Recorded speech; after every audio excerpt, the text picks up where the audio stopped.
Ladies and gentlemen, boys and girls, welcome back to the channel. Sal Vetri here, and today we're going to break down some breaking news in the NFL, which was a Brandin Cooks trade. So we had a couple of days without any news in the NFL. Not much went by after a ton of news for weeks and really days and weeks on end of free agency stuff. And now this, after it seemed like the Rams were going to keep Brandin Cooks and all of the huge contract that he was going to have with the injury risks of this concussion, and where does he end up going? They don't keep him. They actually get to trade him, which was something that they thought they might be able to do if some team was a suitable spot for him, and a spot that's probably not a suitable spot, but why not take on some more dead cap money of what is going to be, $8 million of dead hit or whatever it's going to be this year for the Houston Texans and Bill O'Brien. But anyways, what I want to do here is break down the fantasy impacts of this. Yes, the real life stuff is not great. You take David Johnson, you take Brandin Cooks because you didn't want to pay DeAndre Hopkins a ton of money, and that obviously fractures the relationship, and then he just wants out of there.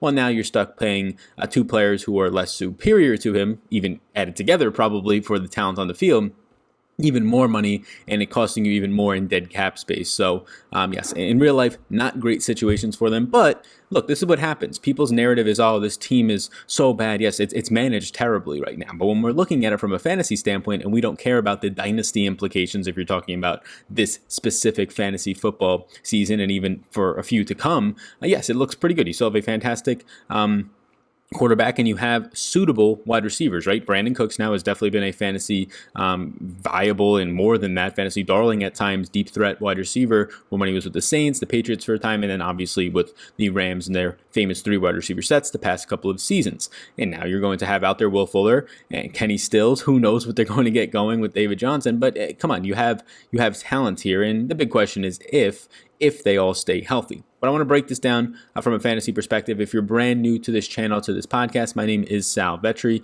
I do cover fantasy sports and daily fantasy sports, sports betting, and a variety of different sports. Right now, depending on when you're listening to us, the pandemic is going on, so we have a ton of League of Legends content. If you want to get a League of Legends course that I have done, it is totally free. A way to get it for free is linked down below at the top of this description. I also have exclusive content on Patreon if you're indeed interested. Excited about more NFL stuff, get to talk there. So let's start with the man, the myth, the legend himself, the guy over my shoulder. If you're watching on the YouTube channel, on the playerprofile.com page, check it out. A ton of great information there. Is Brandin Cooks. He was set to make $8 million this year, and really his contract, though, is on average $16 million a year. He's set to make only $8 million this year, but it's backloaded like every NFL contract. So the next 3 years, he's going to make $12 million, and $12.5 million on base salary alone. So a ton of money due on Brandin Cooks for a player who was contemplating retirement this offseason, or at least stories coming out about the possibility of that after he said no, he will not retire. So Brandin Cooks is a player who ran a 4.33 coming out of college. He was just absolutely a speed start of Oregon State. He's only 26 years old, so there's a ton of upside there. The downside is that he missed 2 games last year, in 1 game the year before that in 2018, 3 games that is in the past 2 seasons, which doesn't sound like a lot, but it's a building and a very scary and almost terrifying situation happening where he missed those games because of concussions. And last year, he suffered 2 concussions within a month. I believe it was within 26 days of each other. So that becomes even more concerning now for Brandin Cooks, who 5 reported concussions in 6 NFL seasons. That's only reported concussions. You could be sure that he's had more that he has not reported, whether they're minor or just not reporting the symptoms. And then obviously in college, there's a great chance that he had some concussions as well without even knowing it because they were so minor. So this is a very scary situation, Jordan Reed-esque, if you will, as you have seen Jordan Reed's situation with concussions. Tons of players obviously dealing with them, and just tons of significant blows to the head. It's going to lead to a situation where you have to start to debate your future, and he's doing that very early in his career at 26 years old. Now, what is the upsides for Brandin Cooks? Obviously, we're talking fantasy perspective now. Well, he's a deep threat. He's a 4.33 guy. He's not dealing with lower body injuries. It's all concussion stuff. So as a speedy outside receiver, he's been very unfortunate that he's having to take these hits over the head, over the middle of the field, whatever it is. Just it's very unfortunate blows early on, and they kind of pile on over time. Jordan Reed is a tight end in the middle of the field. Makes sense that he's taking a lot of a beating as a tight end. That's kind of their job at that point in the blocking game and then over the middle of the field. Cooks as an outside receiver, it's almost like he's getting unlucky at this point, and now that he's had so many, he's just much more vulnerable to have more concussions. So he's a 4.33 guy. Last year, when he actually was playing for the 14 games, although one of those was cut short, he left another one early as well, he had 3.94 deep targets per game. That's pretty good. That's an average of around 25% of your passes being a deep target. That's what you're used to out of Brandin Cooks, but it also shows that he can run those good, nice, crisp, intermediate routes. He did go for 42 receptions, 583 yards on 67 targets last year. So Brandin Cooks coming here, I do think it's going to give an opportunity to stretch the field with one or two other field stretchers that you're going to have. What I think it creates in Houston now is Brandin Cooks on the outside, Will Fuller on the outside, and it kind of answers the question of, well, maybe not answers the question, but kind of raises the question of what happens now with Randall Cobb and Kenny Stills in the slot. You just signed Randall Cobb to all of this money. I assume he's going to be starting in the slot after that, but you also just signed yet last year Kenny Stills to not nearly as much money. But Kenny Stills is also there and probably the younger player, the more speedier player. And out of the slot, he actually had a lot of success in chemistry with Deshaun Watson last year, scoring multiple touchdowns in multiple different games. So some in the same game twice. So yeah, so Kenny Stills, it's going to be interesting to see what they do in the slot there, if they'll rotate sort of a 4 wide receivers in and out with Fuller, Cooks on the outside. Even Kenny Stills has had injury problems. The old man at this point, Randall Cobb, maybe some sort of rotation will be happening in Houston. I would not be shocked to see that. But normally when Will Fuller's out there, he plays close to 100% of the snaps. Normally when Brandin Cooks has been out there in his career, he plays close to 100% of the snaps. So it'll be interesting to see. I think the most likely scenario is that you see a rotation in the slot of Kenny Stills and Randall Cobb. And we'll see what happens closer to training camp there. I do think that's a pretty fantasy relevant receiving core, both on the outside and even in the slot to some extent, depending on if you're playing DFS that week for cheaper priced guys, probably not in season long or dynasty all that much at this point. I'm sure people do own Kenny Stills though. These receivers are very fast outside of Randall Cobb. I mentioned that Cooks, as you can see on the screen, ran a 4.33 last year, 99th percentile. Will Fuller ran a 4.32. He's faster than the 99th percentile Brandin Cooks. And then Kenny Stills ran a 4.38. These are very fast receivers. Kenny Stills saw 12 deep targets on 53 total targets last year. Will Fuller saw 3.04 deep targets per game. 18th overall in just 11 games. He had the 18th most deep targets in just 11 games because he missed 5. And then Cooks ranked out pretty nicely, close to 4 deep targets per game. Or every 4 deep targets, every 4 targets he saw a deep target. So I do think that fantasy-wise, this is an okay spot for him. You're going from probably a quarterback upgrade at this point. If you get any sort of offensive line protection, which has been the concern for 2 to 3 years now for Deshaun Watson, who ranked number 7th overall in the NFL last year with almost 4.93 deep attempts per game. I think this is a fine situation for him. You get away from Robert Woods, you get away from Cooper Kupp, the emerging Tyler Higbee, and even Gerald Everett when he was healthy was seeing some deep targets downfield. Now you're going to a team where Will Fuller is your main competition with Kenny Stills and Randall Cobb. I do think it's actually beneficial for Brandin Cooks.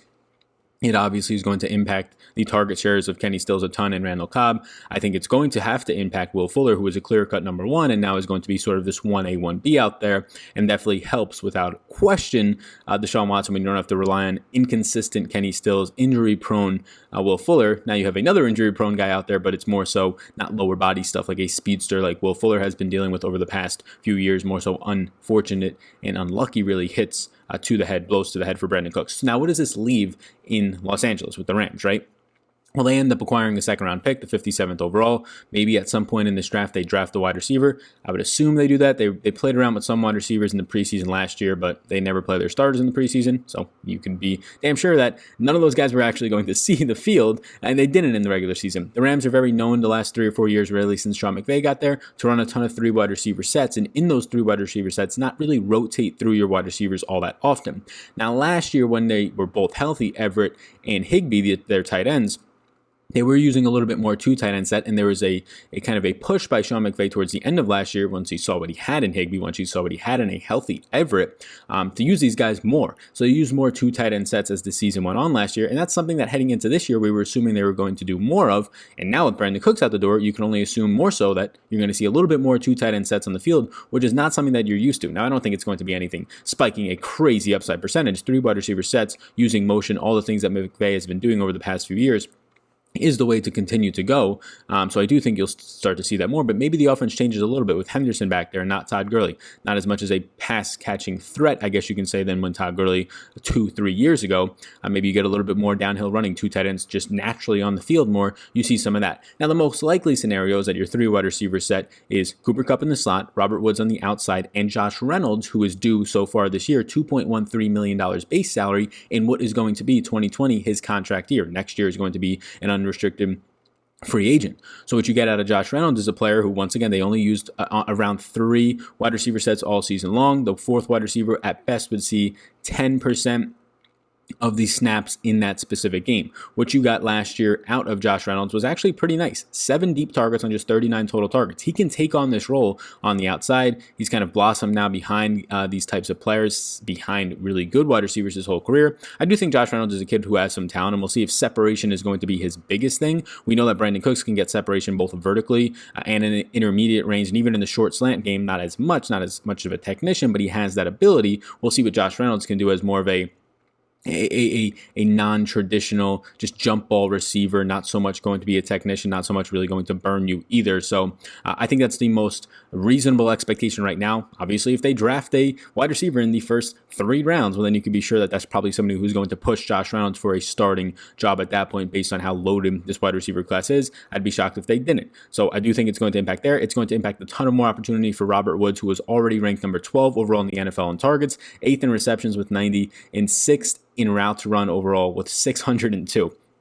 Robert Woods came on a ton down the stretch, both when Cooks was hurt, and you just started to see Cooper Kupp come off the field more. He wasn't as on the field as much. Cooper Kupp ran 558 routes last year, which actually you saw that drop down as the season went on. His volume got a little bit lower, but he still ranked 8th in targets. He still ranked 7th in receptions, ahead of Robert Woods, his teammate, with 94. So these two guys were heavily involved. That's still going to be the case. You drop out Cooks, you insert a rookie and or Josh Reynolds. It's just only going to add to more production for Cooper Kupp, for Robert Woods, and it's going to add to more production for both Gerald Everett and Tyler Higbee. Already really liked Tyler Higbee. We knew he exploded kind of when Gerald Everett was injured, but even when Gerald Everett was on the field, the production wasn't as much as the ceiling potential, but you saw a lot of it down the stretch of what he can produce. I think he's an interesting play. I think both of them are really interesting targets this year, mainly though Tyler Higbee, as he should be on the field more from a pass catching capability and just really being a dual threat tight end. Last year, you did see both tight ends, Higbee and Everett, each saw 7 deep targets apiece. The big miss now is going to be where do they piece together the Brandin Cooks vertical production. In just 14 games, he was seeing a ton of targets. He saw 17 deep targets in just 14 games. In 15 games, Robert Woods saw 15 deep targets, so not as much downfield, but it's still there. After that, the next closest on the team was a bunch of guys tied for 7th in Josh Reynolds and Gerald Everett and Tyler Higbee. So I think you piece together these deep targets with Josh Reynolds for now and or a rookie in the draft, and both of your tight ends, Robert Woods picks up maybe 1 or 2 more, and you go from there. Now, it's still Jared Goff. He's not a guy who was throwing downfield all that often, and he's not really known for deep ball accuracy, so you are going to lose a vertical player, but there is pieces on this team and potentially even more in the future draft that can fill that role. Jared Goff losing a vertical threat is going to be an issue, of course, a guy who can just burn players once or twice or 3 times a season for an easy touchdown for you, but again, I think they're going to be able to fill those pieces in. So overall, I think that this is going to be a huge bump for just the overall expectations. The floor is almost like last year, both these guys being in the top 10 in receptions and routes run and targets for Cooper Kupp and Robert Woods. Their floors are going to be very close to that number once again, both going to be pushing top 10 wide receivers. It's going to increase the floor and also the ceiling for both of them and Tyler Higbee and Gerald Everett to an extent as a tight end 2 type of tier, but mainly Tyler Higbee. Jared Goff, I think it's a net neutral. If anything, a little bit of a decrease. If you're replacing Brandin Cooks with Josh Reynolds, it's going to have to be somewhat of a decrease. But if it gets more involved, both of those tight ends, it could be patched together. On the Houston side, I think it's fine for Brandin Cooks, honestly. You're getting away from the heavy workloads of Kupp, the heavy workloads of Robert Woods, and you're getting into a situation where it's your 4th team in like 5 years, so that's not great, but you still have a very good, if not better, quarterback, especially if he gets any type of protection this year. It's going to be a little bit of a nick for Will Fuller. It's going to be a huge nick down for Randall Cobb, who I don't think many of us had interest in anyways, but also Kenny Stills if he's in your dynasty leagues or even DFS moving forward.